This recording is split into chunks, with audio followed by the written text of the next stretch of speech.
Hello and welcome to a Smurd P video, and today we are looking at X-Men issue 4, which is written by Jed MacKay, penciler Nifo Diaz, inker is Sean Parsons, Marte Gracia is on the colors, and Clayton's Cows from Feces is on the letters.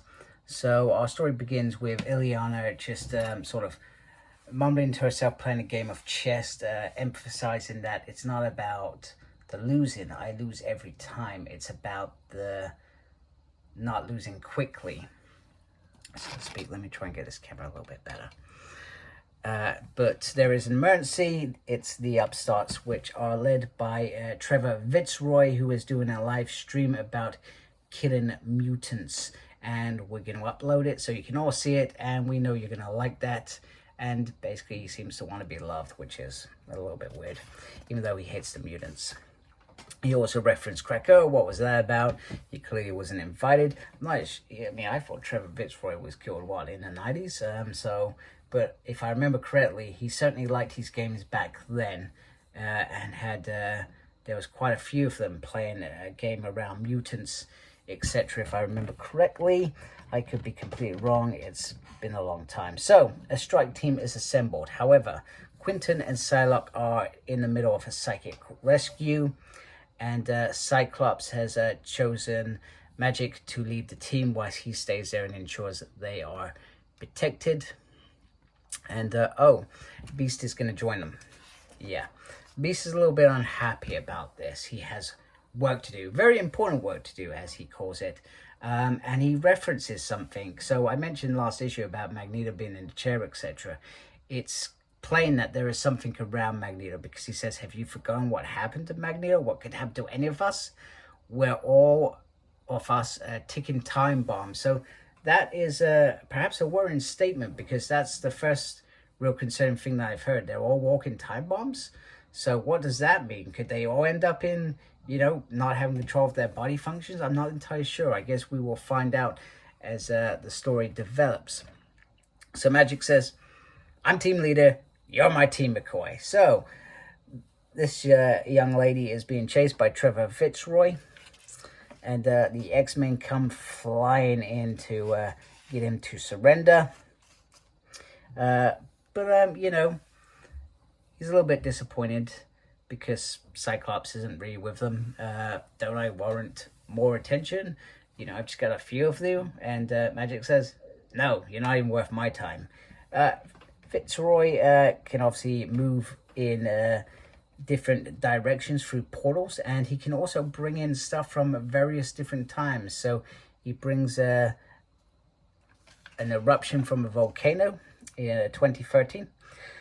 Juggernaut thinks he is going to be fighting the big hairy dude because that makes the most sense for him. However, everything goes wobbly where these little balls dropped on the ground. Beast tackles this creature that can obviously fire things. However, Beast overcomes him, etc.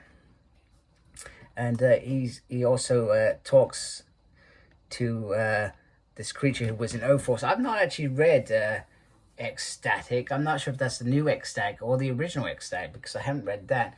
But clearly he's only in it for the fame, baby, as he put it. Yeah, good old interesting words. And B says, hey, when you look like this, you gotta do anything. So he's like, hey, this guy gets me. So nice interactions.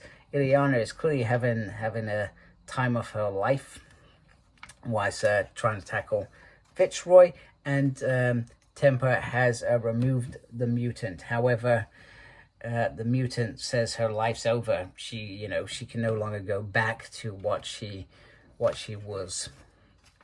Juggernaut, even though he's a mutant, whilst he's wearing this X, he is clearly a mutant, and basically says, why I've put the X here? Because you can see into my eyes, so you know what I'm going to do to you. So very, very interesting terms of words. Eventually they win. However, Fitzroy very cunningly cut the live feed, so we can edit it and show the X-Men up, which he does after he leaves. So, which means that the X-Men look humiliated, even though they defeated Fitzroy. The views are up, people are following him, people are loving him, and basically they can't win. Which sums up Ileana's point at the beginning that she can't win. So we soon learn that basically the man behind the Upstarts wants new mutants, because that means somebody has unlocked the way that the genes are activated and are creating these activations. So he's very keen on it. He also wants to taste them. So enter the Sugar Man. And then pretty much it just leaves with the team just catching up. And Cyclops talks about magic, and B says she's good, better than we were at her age. But Cyclops knows this. That little bit seemed a little bit out of character in this.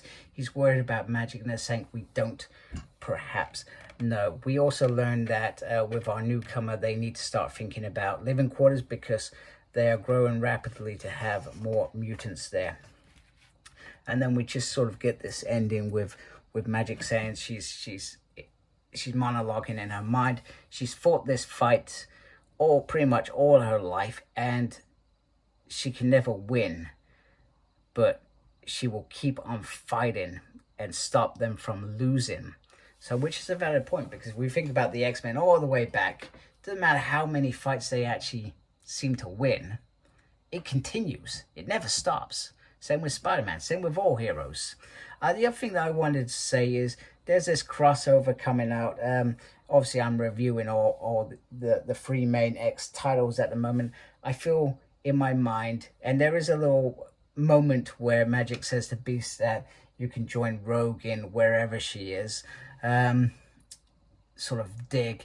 But it seems like there is no real build-up to whatever this conflict is going to be. You know, the mutants are scattered. Okay, they're going in little directions at the moment, but come on, Marvel. You've got to build these things up. You've got to make us. They did exactly the same with Cyclops' Revolution. And obviously, I know Schism had already happened, but they did it so quickly. So they seem to forget to learn to take their time, unless they only know that they've got a certain amount of time to achieve whatever story they've agreed to tell, because they must have to pitch what they're going to deliver over the next period of time. Now, the last period of time was about 5 years. Who knows how long Jed's going to get. You know, he's delivered some fine, you know, books elsewhere in Marvel. Why can't he be an X-writer for a reasonable period of time, that they don't need to rush into these stories and grow them organically, so that when we get to that moment that perhaps Cyclops is fighting Rogue to say who is an X-Man and who isn't, or whatever garbage they've come up with. Don't be wrong, I don't agree that all of this is garbage.